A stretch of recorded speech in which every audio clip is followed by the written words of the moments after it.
Welcome to the garage on a very wild and woolly and windy Northamptonshire day in late February. So today's project is I'm experimenting with some eBay bar end mirrors. Cost me a massive £6.95 and we're going to see if I can fit them on the bike and see if they make any difference.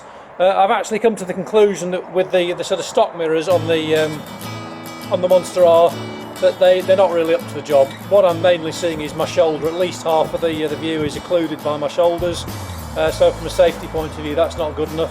Now, you can spend a lot of money on things like Rizoma bar end mirrors, but I thought before I launched out, I just want to try the concept. So I've invested in a pair of £6.95 mirrors. The only challenge is to try to fit them. So that's today's project, just a little project. Let's see how we get on, shall we? Well, this is what you get for £6.95. Got a pair of mirrors, convex glass, no coating that I can actually see. You get a couple of adapters that are meant to fit into the bar ends. Okay, and you can see the usual sort of tightening mechanism there, and you get an Allen key, you get a couple of brackets as well. So let's just see how we get on, shall we? Right, here's my Ducati Monster R, and as you can see, I've fitted one of these eBay mirrors. It wasn't as straightforward as it looked. I'll show you how I did the procedure on the left hand side. So the first thing you've got to do is unscrew the bar end, which is a very simple procedure, which anybody can do.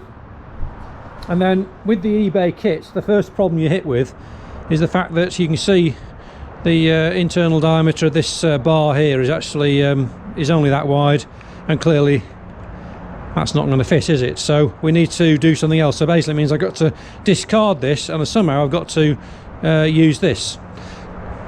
Now the kit, the brackets that come with the eBay mirrors are clearly designed to fit around this diameter here. So essentially you just unscrew the thing and in it goes. But clearly we're going to have a slight problem, aren't we? Because we're going to have all this play here. So what I actually did was I recognised that a week or so ago, and I ordered some nylon spacers actually that will actually fill that gap. So here are the nylon spacers. So the idea then is that the spacer is going to fit around this brass cam or ferrule, or I'm not quite sure what you call it, to be honest.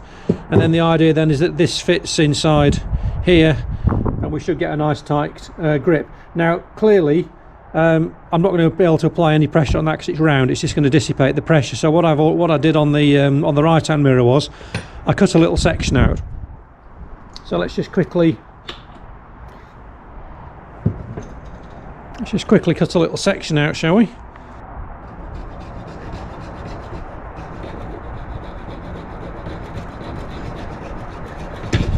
Okay.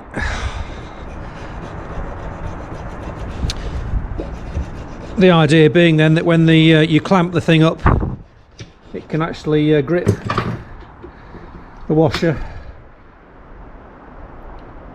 and apply some tighter pressure. So the idea then is that this is going to fit on.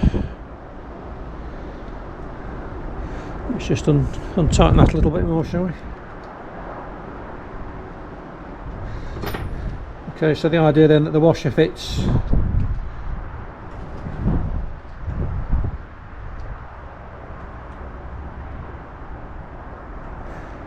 onto the ferrule. Okay, and then the bracket then is clearly going to fit over that. Now what I learned when I did this on the right hand mirror again was this nylon washer I got was just a little bit undersized, and what that meant was that the bracket then was able to rotate too freely around the washer. So I've actually bulked it up by using a bit of PTFE tape as well. So let's just stick some of that on, shall we?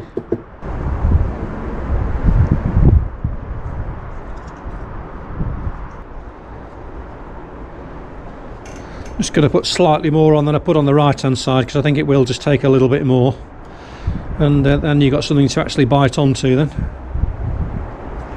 Okay, that will do. So we just pull that off. Right, so that's done that.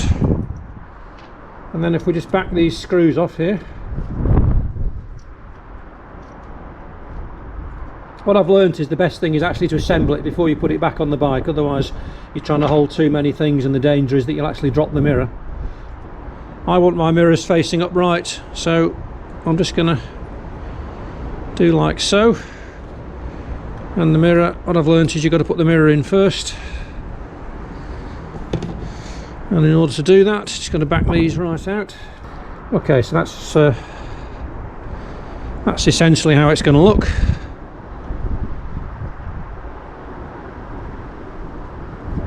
So as I say, I think for me you're actually better doing this off the bike. So just sort of nip it in like that. Okay, so we've still got a little bit of play there, but the mirror's not going to fall out now. So now we can take the mirror over to the bike.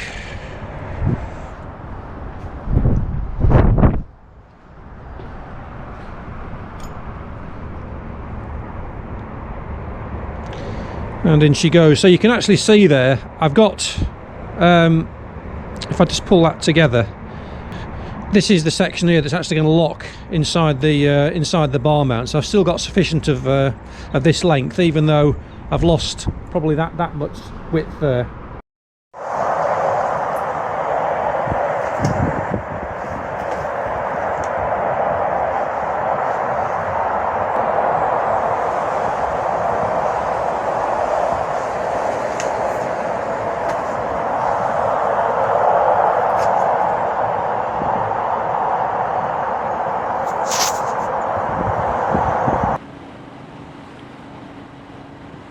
Well, out on the bike now, and I think the mirrors, I've got to say, for £6.95, have made a huge difference. I can actually now see what's behind me, as opposed to just looking at my shoulders and elbows and having to guess or sort of drop my arm in and crane my neck.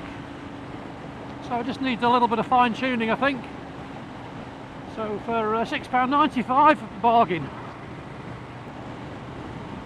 So you might also be able to see on the camera a couple of other changes I've made. So I've started to put some of the CNC aluminium parts on the bike as well. Just a little splash of red to offset the black. I've got an aluminium cover for the rear brake fluid reservoir.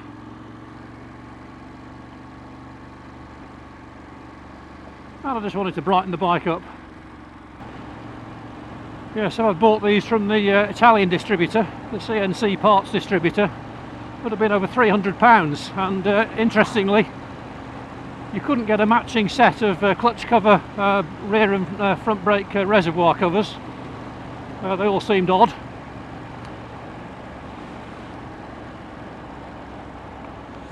So with the help of eBay,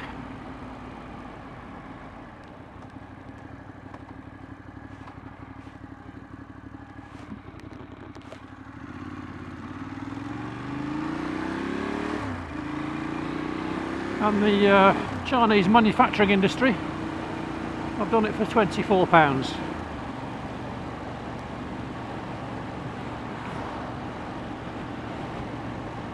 And I really can't see the difference, to be honest. This is just a piece of milled aluminium coated with red.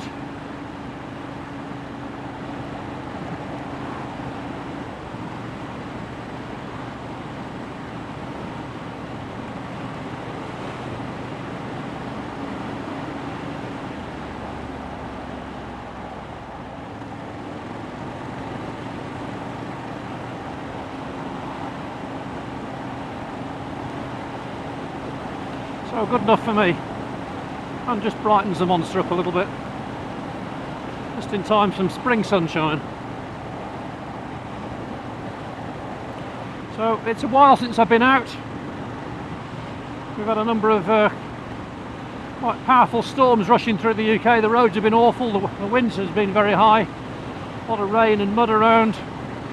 So first time I've been out of the bike, I think, for about 3 weeks. I've got a superb view of what's behind me now, even though these mirrors are quite small.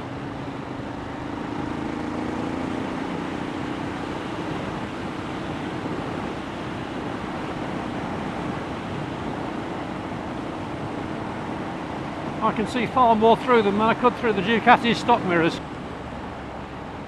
So I'm just trying to get back to a little bit of precision riding today. I just felt that since I got the Monster,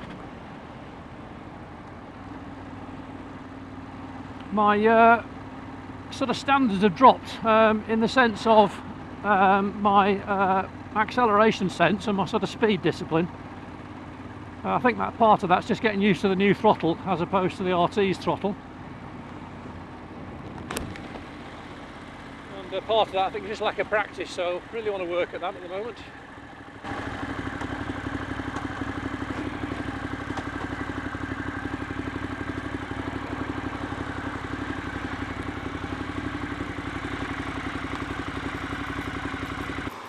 Juice the bike up.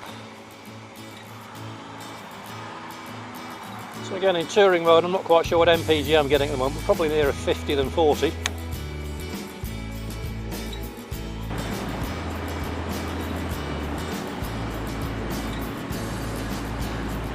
Oh, it's great to be out on the bike again.